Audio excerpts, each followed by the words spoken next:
In order to breathe properly, we need to be able to expand our rib cage circumferentially, so the bottom of the rib cage is going to flare out. When we are exerting, we also need to be able to expand our upper rib cage. Posture gets us into trouble if we spend a lot of time in this posture. Things up here get nice and tight. So a couple of breathing tips for helping to open this up would be to start with breathing from here. I'm going to make a little cage around my rib cage, and I want to push my hands out away from my spine. That's going to look like this. And from the side.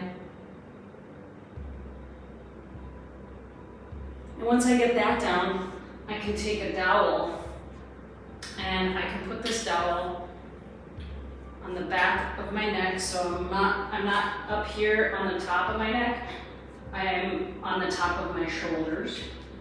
I'm going to pull my elbows forward. When I do that, I feel a little bit of a stretch across my chest. I also feel the back muscles engage a little bit.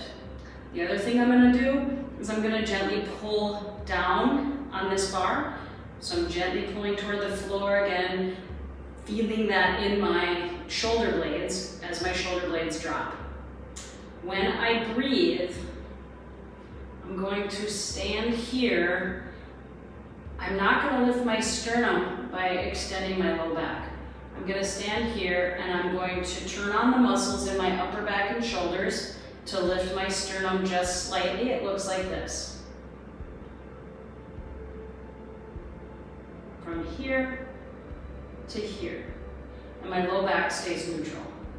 From here, I'm going to take a nice deep breath in to the top of my chest, which looks like this.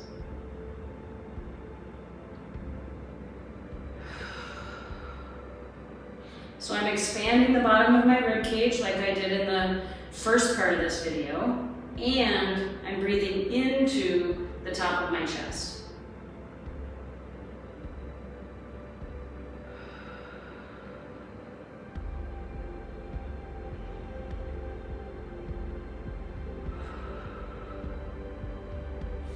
And if I feel like I don't have a ton of control yet over my low back and things like that moving around, I can sit down. Because as soon as I sit down, then I take that low back out of the equation, and then I can better triangulate where I'm moving from if I'm moving from my upper body.